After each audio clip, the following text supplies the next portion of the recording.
안녕하세요, 여러분. 정말 거침없이 질주하던 이 전기차 혁명, 혹시 이제 그 끝이 보이는 걸까요?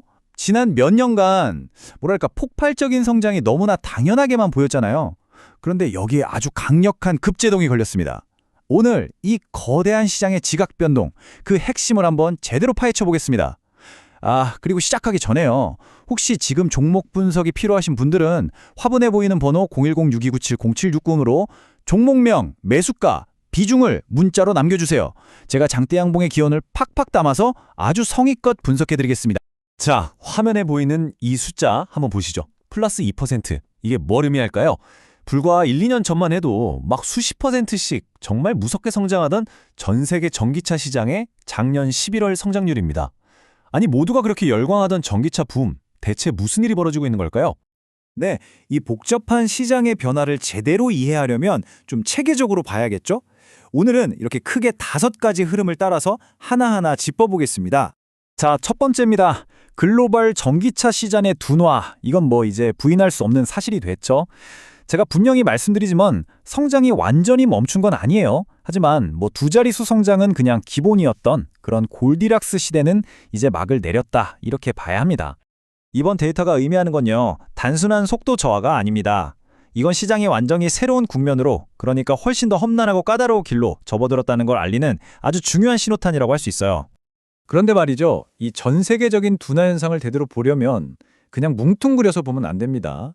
돋보기를 딱 들이대고 자세히 봐야 해요.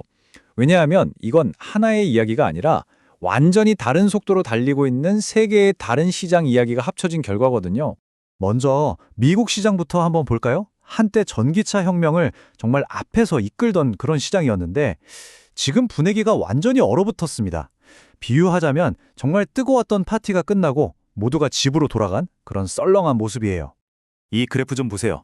와, 무려 마이너스 41%입니다.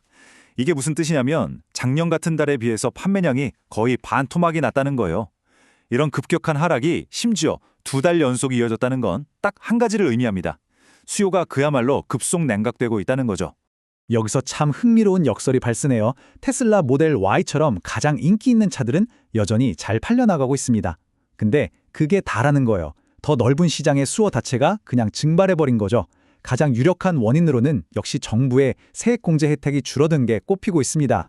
자, 이렇게 얼어붙은 미국 시장과는 달리 유럽은 지금 유일하게 성장 불꽃이 활활 타오르고 있는 곳입니다. 하지만 그 밝은 불빛 이면에는 정말 그 누구보다 치열한 생존 경쟁이 벌어지고 있다는 사실을 알아야 해요. 유럽은 무려 31% 성장이라는 아주 놀라운 수치를 보여줍니다. 이게 뭘 의미할까요?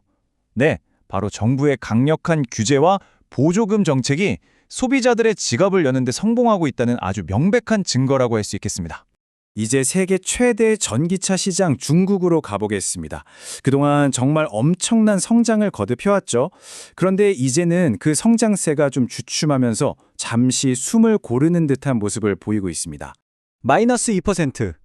언뜻 보기에는 뭐 그냥 작은 숫자 같죠. 하지만 여러분, 이건 전 세계 전기차의 절반 이상이 팔리는 중국 시장의 이야기입니다. 그야말로 폭주기관차처럼 달리던 시장이 처음으로 뒷걸음질을 쳤다는 것, 이건 결코 가볍게 볼 수 없는 신호입니다. 자, 이렇게 시장이 막 혼란스럽잖아요? 그럼 이 속에서 자동차 제조사들은 과연 어떤 상황일까요? 그들은 지금 전기차로 계속 가야 하나 아니면 하이브리드로 잠시 돌아가야 하나 이 거대한 딜레마의 기로에 서 있습니다. 이런 상황, 여러분은 어떻게 생각하시나요? 제 생각은요, 이 현대차와 기아의 사례 하나가 지금 자동차 제조사들이 겪고 있는 그 깊은 고뇌를 가장 완벽하게 요약해준다고 봅니다. 이 극명한 대비가 보이시죠? 한쪽은 마이너스 11%, 다른 한쪽은 플러스 21%. 이건 소비자들이 아직 전기차는 좀 부담스러운데 하면서 그 대안으로 하이브리드를 선택하고 있다는 아주 명확한 신호입니다. 그리고 바로 이 지점이 제조사들에게는 가장 풀기 어려운 숙제가 되고 있는 거죠. 근데 더 심각한 건요, 현대차와 기아의 전기차 판매 실적이 그냥 둔화된 글로벌 시장 평균보다도 못하다는 점입니다. 특히 경쟁이 가장 치열한 유럽 시장에서 점유율을 잃은 것이 정말 뼈아픈 결과로 보입니다. 그리고 다시 한번 말씀드리지만 종목 분석이 필요하신 분은 화면에 보이는 010-6297-0760번호로 종목명, 매수가, 비중 남겨주시면 제가 아주 꼼꼼하게 분석해드리겠습니다. 자, 이제 자동차 뒤에 숨겨진 진짜 전쟁터죠. 바로 배터리 시장으로 가보겠습니다. 이 전기차 시장의 한판은요, 이곳에서 훨씬 더 잔혹하게 승자와 패자를 가르고 있습니다. 이 도넛 차트를 보시면 중국의 CATL이라는 기업의 엄청난 시장 지배력이 정말 생생하게 보입니다.